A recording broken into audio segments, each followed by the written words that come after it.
Hello everyone, my name is Azatru, how are you? And welcome to another Star Wars Squadrons news update video. And this is a big one because the B-Wing, TIE Defender, private matches and more are coming to Star Wars Squadrons for free. That is right, you are hearing correctly. Motive are releasing two big content updates this month and next month. I've got all of the details from new components, the new map, the new ships, a release date, and so much more. So if you want to hear about the B-Wing and TIE Defender, make sure you watch until the end of the video because there is just so much to get through in this Star Wars Squadrons update. So Motive posted a pilot briefing saying how humbled they are for the support that the community have showed them for Star Wars Squadrons. And because of this, they could not help start working on something a little bit extra. So there will be two free content updates for Star Wars Squadrons starting this month and then going into next month. So let's get started with the November update, which releases on the 25th of November, next Wednesday, a week from now, which is absolutely insane.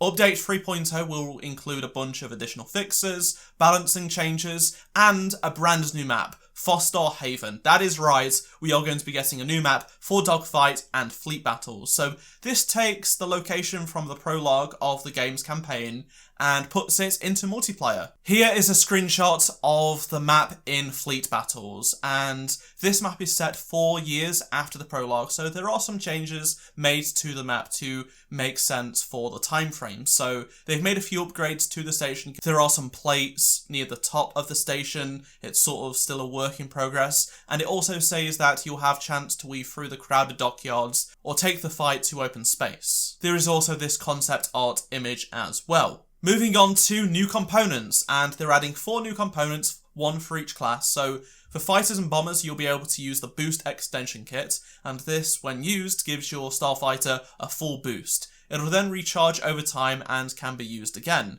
This will help these starfighters be able to change the pace of the battles in new ways, such as giving them the ability to change the tide of dogfights or get out of engagements with flagships if used wisely. Then for the interceptors and fighters, they're going to be getting a new way to offer more assistance against capital ships and flagships. So ion rockets join the fray, and they're not unlike the barrage rockets we currently have. So these are great for hit and run tactics on enemy shields, and these rockets move at half the speed of standard rockets, but they can be used at the same time as other components, including their non-ion counterparts. And bombers and fighters, the latter with half the ammo count, will be receiving the prototype piercing torpedoes, and these provide these two ships with a new tactic for taking on capital ships.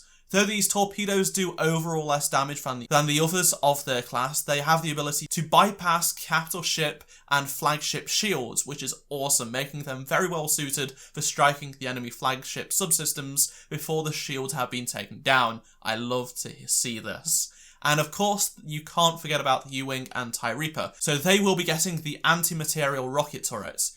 And even though these turrets don't target enemy starfighters, they will take on flagship subsystems, capital ships, and even turrets and other deployables from the enemy support ships. Moving on to the December update, and update 4.0 includes bug fixes and other changes, but 2 new starfighters, the 2 that everyone has been asking for. That is right, the B-Wing for the New Republic and the TIE Defender for the Imperial side.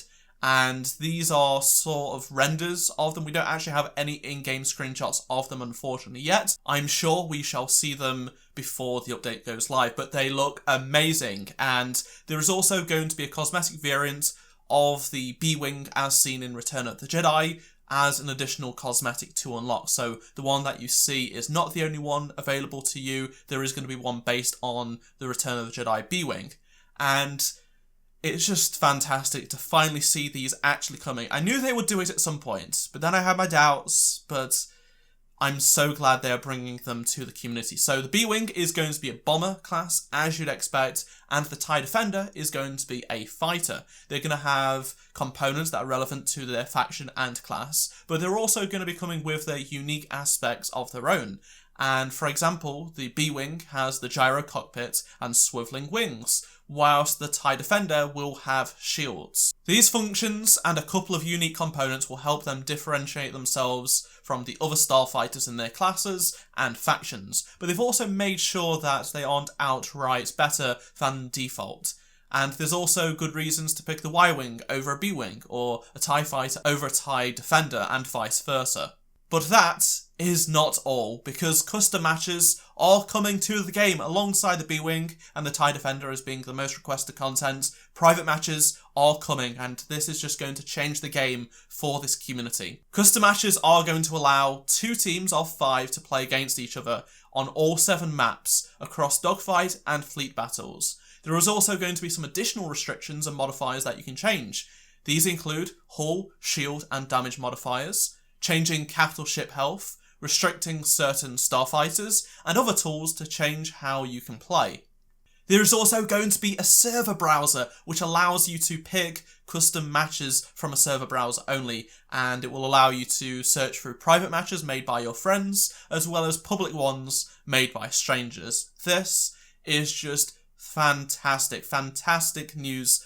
Thank you so much, Motive. This is just incredible. It's going to allow the esports community to really get better, because we hadn't had custom matches. It was really hard to do tournaments before then, but now we can actually have head-to-heads. And Ian Fraser, the creative director, did give us a note which is really worth reading, and I am so thankful for Motive for working on this. And they basically sort of said that because of the community support, because of the excitement for the game, the love the game has received, that is why they've been able to start concepting all of this new cool stuff and actually bringing this to fruition. So, great work, community. You did it again, and great to see some passionate people at Motive have managed to convince EA to give them a bit more time on this game and develop more content. Even if this is the last content we ever get, at least we got this, something different to look forward to over the next 2 months. Let me know down in the comments your opinions on anything I've shared in this video, and which part of these content drops are you most excited for? Is it going to be the new ships? Is it the new map? Is it private matches? Whatever it will be, let me know down in the comment section below. I know it's going to be tough because we've wanted all of this stuff for so long. If you enjoyed this video, please do subscribe for more Star Wars Squadrons videos. I'm going to have a bunch of them as soon as this update does go live. And if you enjoyed this video, please drop a like to support the channel. And check out any of the 2 previous videos on screen if you did miss them. And that's all from me. Thank you so much for watching, and I shall see you in my next Star Wars Squadrons video. Goodbye.